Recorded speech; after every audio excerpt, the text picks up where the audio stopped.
Welcome to another episode of Victorious Voices. My name is Arturo Soriano. What does Victorious represent? We're individuals with lived experience that have cultural proficiency. We're able to de-escalate violence. We're able to connect with the community. Why? Because we came from that community. Today's quote: a sister is a gift to the heart, the soul, and the mind. Can you introduce yourself? Hello, my name is Michelle Wells. I am the lead mentor with YMCA specific or with Youth Empowerment, specifically YMCA program. Thank you. And let's do a check-in. Sure. And the check-in is going to consist of your name, how you feeling, and how do you turn beauty into brokenness. My name is Michelle. I feel happy. I'm a little nervous, of course, but I think I'm happy. I'm really excited. Lately, I've been feeling really determined and motivated for what we have going on. When I think of beauty into brokenness, I think that's just a lot of well, for me personally, it's a lot of my life. I think I grew up with a lot of like pain and hurt. And before, I used to always say, like, why me? Why do I always have to go through it? Now I'm like, I'm really proud of everything that I've gone through, and like it's made me the person that I am. So I think there is beauty through brokenness. It's just in the moment you don't feel it. It's more after the fact is when you really start to feel confident and really accept the brokenness. Thank you. Oh, And I feel Arturo, I feel ecstatic. And what does beauty into brokenness mean to me?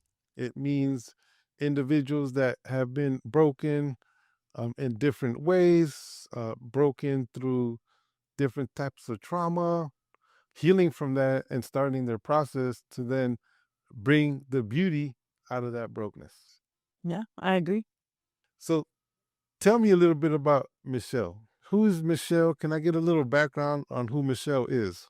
My name is Shaw. I grew up in Southeast in Encanto.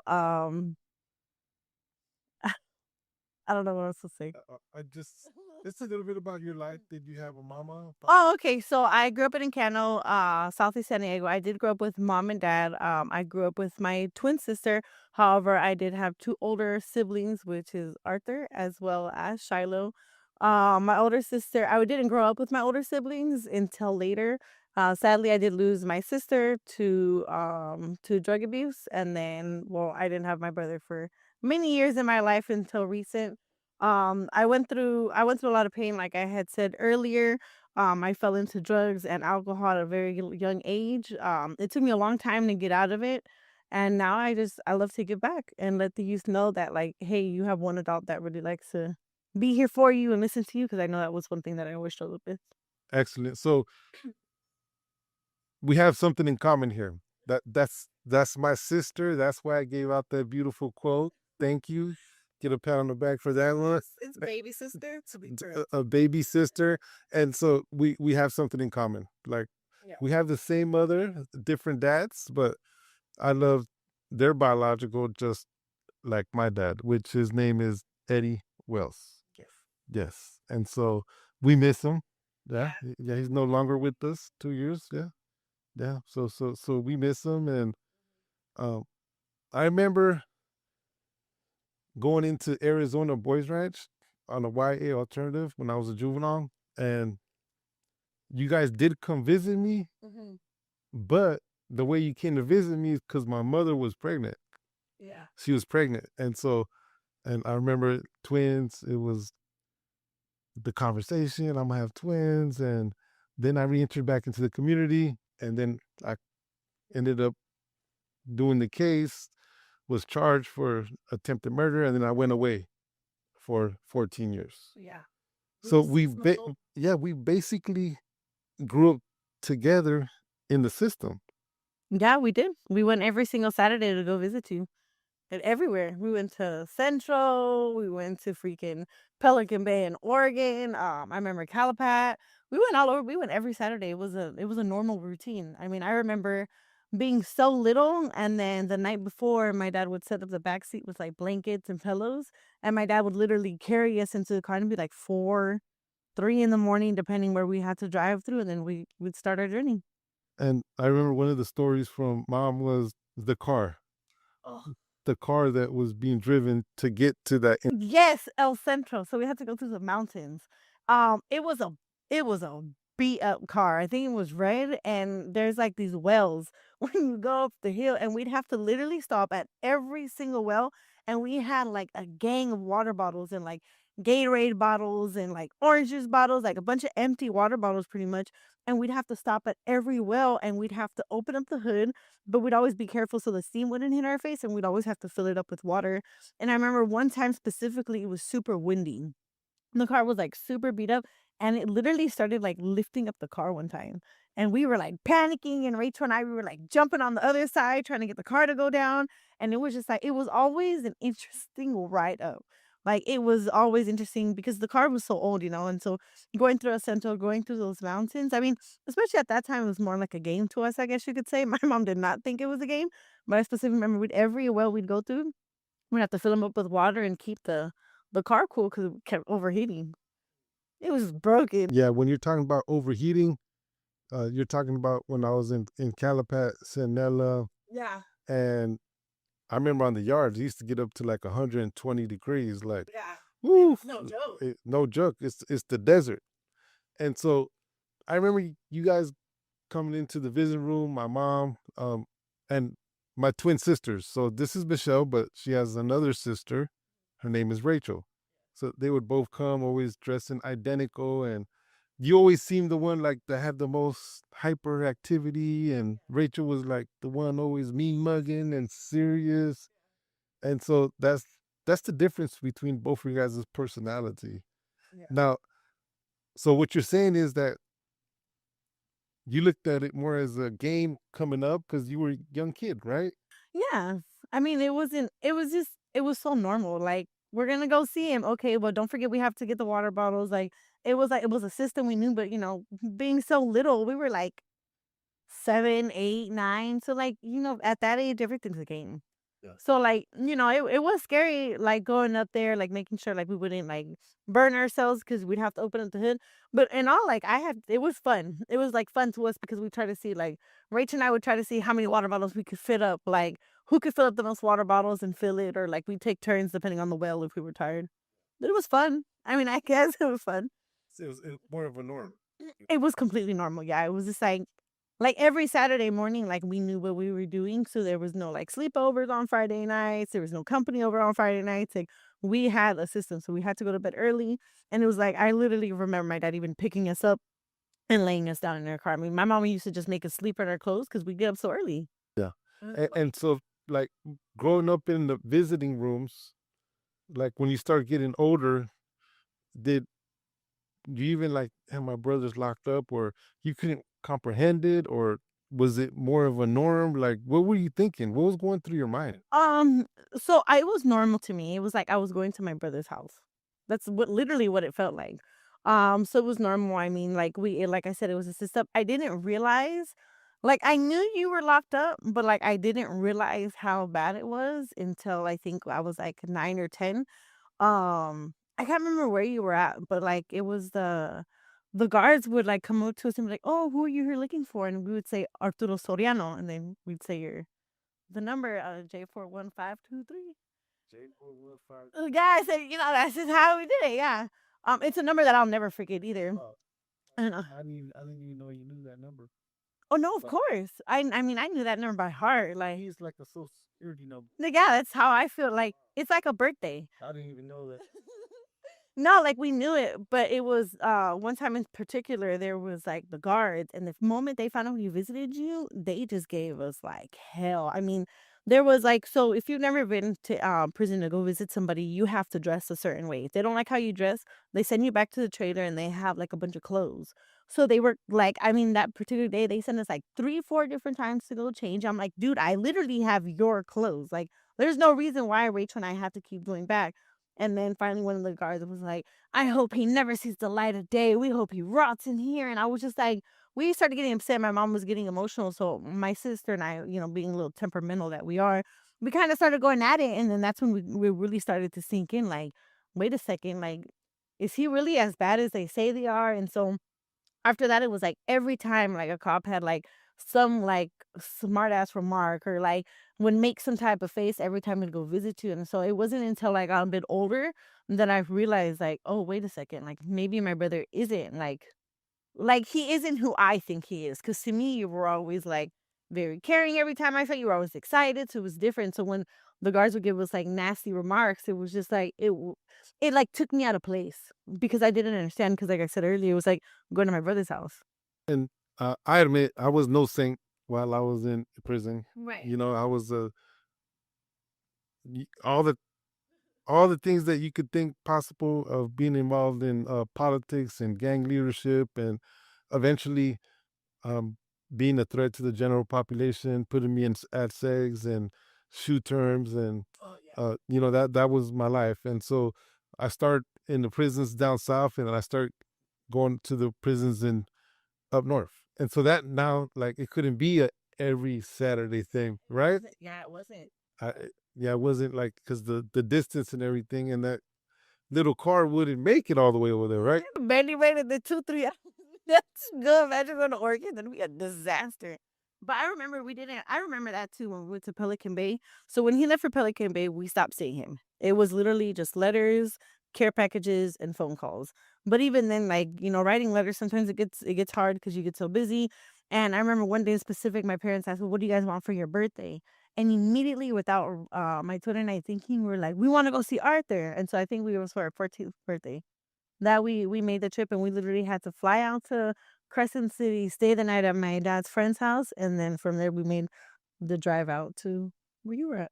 And so it was your 14th birthday. You guys are young teenagers, and I probably hadn't seen you in like years. Yeah, like 4 or 5 years, I think. And so the I remember getting a visit. It was a surprise visit because I didn't like no one informed me. So they told me, okay, you're gonna go out on a visit, and I was like, what, a visit? Like, and I think I'm a year to the house too. I'm not sure. Like, I'm getting close to the house to paroling. You were because you came out when we were 15. Yeah, and so we get to the visiting room, and I see you guys, and I remember just getting emotional. No, I remember that. It was scary because you were pale. You were extremely pale. And I remember because you had came out and the guards were like almost carrying you up. And I remember the first thing you said was is I forgot how to walk so far. Because you couldn't, and you said something like your legs have given out or something, or like you weren't used to walking such a distance, and I will never forget that. And it was my sister, me, my mom, and oof, remembering that is it's a little hard because you were really pale, and when you saw us, I mean, we also just broke down crying. I didn't expect you to look so bad, and it really hurt. To see, especially, like, seeing my mom. They actually gave us, like, Saturday and Sunday because my dad somehow convinced them that we had to be there for 2 days, and they only let you 1, and I don't know how my dad did it, but they let us do 2 days, and that was a big a hard pill to swallow, like, seeing you like that. and You were and and skinny. I probably lied to you guys like on how the walk and everything, but the reality is that I was like so shameful of the chains. Oh, yeah, you were like this. I was chained up, and like then imagine being chained up like this, and then having to grab a phone and then have a conversation with your family that hasn't seen you in years, right? And like you're like this, trying to communicate with your loved ones. And so, whew, shout out to all the families that take the time and the energy to go visit their husbands, their boyfriends, their cousins, their uncles, their dad, their family members, because it takes a lot of effort and time and love to put into that process. And so I remember going back to the cell. I was excited. Like the first visit was emotional. Like I didn't want you guys to go see me because I didn't want how it would affect you guys and see me like that, right? That was my main thing. Well, I was like, you know what? Like, I don't need no visits. We're too far away. But that was my main purpose. But now I had a year to the house, right? Like I'm getting there. I'm getting there. And I want to make this a point. And it's in my recent book, The Resilience Blueprint. on Amazon. Click the link, go get your copy. It's the whole narrative. But I reentered back into the community, but I never did have no resources while I was in there. That's not an excuse. But the evidence based, the cognitive behavioral therapy, the motivational interviewing, personal development, I never did none of that. And so, me paroling back into the community, I went in at 18. I came out at 32. I had the mind of an 18-year-old, and I wanted to catch up on lost time, right? So I had many, many struggles in my process, violations, different charges. Like, how was that up and down seeing your brother just wild out? It was different because I was so used to seeing you locked up. So it was weird, like seeing then you like disappear for days, and so it was irritating. To be honest, it was just irritating because it's just like, why you want to go kick it with them? But I don't remember seeing them at the freaking visiting room. We were there. I don't remember them sending you care packages. We did, and it kind of felt like a betrayal in a way. But like for me, I never lost hope. Like, I never lost like, I deep down, like, I knew, like, you would get it together, but it was I mean, at that times, it'd be very irritating, frustrating, you'd feel hopeless, helpless, like, you just don't even know what to do. It was frustrating. I mean, we had good times. I'm not gonna sit here and, like, say no, but, we had fun even the times that we hung out, but it was frustrating because you were never home more than a year. It was 6 to 8 months. Bam! If you made it to 8 months, I thought you make it through the year. And I wouldn't make it to your guys' birthday, right? Never made it twice. He always got, like, right up before our birthday. But then, like, the first birthday party, I think it was right here on University Avenue. Like, was it? I hid in the box. Oh shit! I hid in the big old box, right? And then, and then, boom! I come out the box as a surprise, right? It was, but it was so random because Rachel and I, we walked in, it was just this little big old box in the middle of the church. And we're just like, what the hell? Like, what is this? And I think that year we got laptops. We got used laptops. And we had got them, but I remember you like sprung out, and I was just like, ah, what are you doing here? It was really weird. It was really awkward, but it was different. It was definitely different, but it was fun. I mean, it was exciting. That was the first birthday we ever celebrated. And then I got to a point where I did re-enter back into and so when I was starting to do things different, and I actually started working on myself, personal development, taking all these classes mandated by probation, I was finally able to get out the system after 23 years. Then when I started volunteering at the Route Park and doing all that, like that was another like now you're over here with these people, this community. Like, what about us too? I don't know your perspective. What do you mean? How did that feel? Now me work. Like seeing you like go to Toronto Park. It was. I mean, it was a trip because it was just like first I know him in prison. And then I know him like struggling to get it together on drugs, like doing the most. And then it was just like then even before childhood, then out of nowhere, like you and Gabby popped up in the car and then started doing your sobriety and then you guys went into Toronto. So it was a whole lot in a little bit of time, almost, but it was like a trip, and I was just, like, going along with it, like, "Oh, we're playing football? We're playing basketball?" But I don't think I really understand what you were doing. I just saw that you were finally doing something positive, and you were, like, genuinely happy about it. Yeah, and that's when my community therapy began, and my healing with the practice and learning and curriculums and really learning about myself, learning how I could connect with people and have a more of a positive impact than a negative impact. And so um, I just want to say I love you No, I learned too. because my other family, like, they were like, you know what, we need a timeout on this guy. Yes, and let's just say this for the record, the last person to go visit him in jail was myself.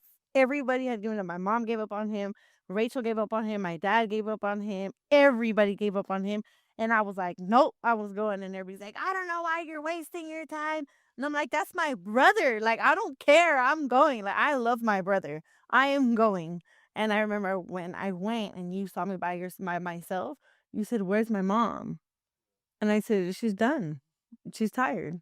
I said, everybody's tired. Yeah. And then you just look at me and we broke down crying. Because I think that was a hard one.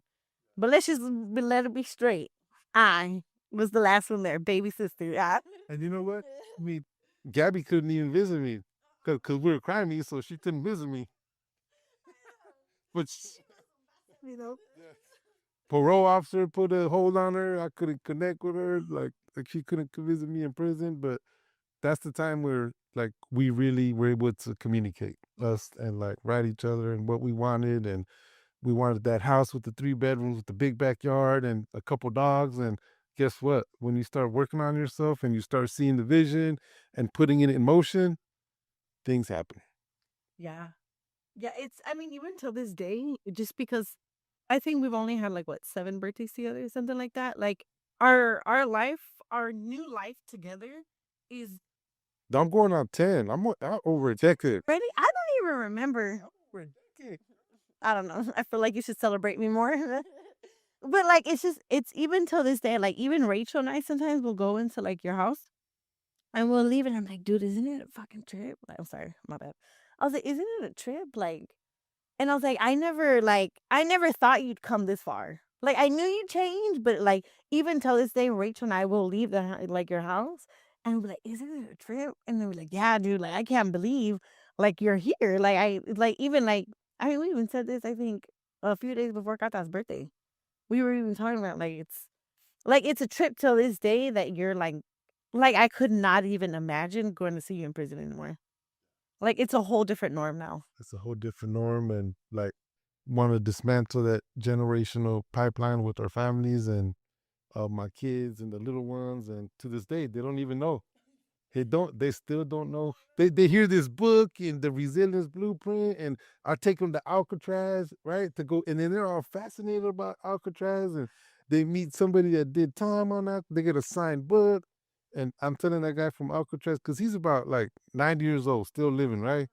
He goes like, I was in Pelican Bay, like he goes, man, you had it way worse than me, right? And so there's gonna be a time and place where we're gonna let them know. Well, remember that one time, Joshua, you had said something about like you had been locked up or whatever, and Joshua looked at me, not daddy, those are for bad men. I started cracking up. I was like, dude, not to disrespecting your rank, guy. It's like, Yes, for a red light, and he believed it. yeah, he did. That's what you said, but he like in his mind, daddy could never be this man, which is a good thing. I mean, that's what we want. We don't want them. I mean, the way Kata and Joshua, man, these kids don't know nothing about that. And that's the good thing. That's the goal. Like they shouldn't have to know about that lifestyle. You're doing a good job. Well, we're gonna do a checkout, Okay. and the checkout's gonna consist of your name, how you feeling, and what is a good deed that you're gonna do within the next month. One good deed. Well, it's hard. Okay. You go first. My name's Arturo. I feel blessed, honored, motivated, and good deed, good deeds is I want to build some momentum with the resilience blueprint and get, raise the money, however, to like get the copies of the books so I could take them into East Mesa Detention Facility and adult institutions so that they have the book so that they could read and feel inspired and maybe that sparks something in there into where they could start their process on reentering back into the community and being productive members. That's good. My name is Michelle. I feel happy. I think just like you, I feel really blessed right now, honored. I feel thoughtful. Going down memory lane pretty much. I think one good deed is well, I give a lot of my time to the youth. I think one thing that I want to well for me, I feel like it's a good deed. I really want to see what other safety protocols we can do to continue to keep our kids safe because it's been a lot more dangerous lately than normal, and so, right now I am working with the school to see what we can do to prevent our kids from continuing getting attacked. And so before we cut out, like I want to give you major kudos for being lead mentor with Hector, Yes. the kids that we're working with, the data, the attendance, the behavioral, they're able to express themselves emotionally, think about like how to react from anger to violence, from resentment to drugs. Like, and so that process, I've seen it flourish into something so amazing. And what that is the individuals of lived experience. And you don't necessarily have to have the record like me. Yeah. No, you're connected because guess what? You went through the process of going through jails and experience, and so you have lived experience as well. Yeah. And getting all these different perspectives to do everything in our power to dismantle the school to prison pipeline and build healthy communities. Thank you.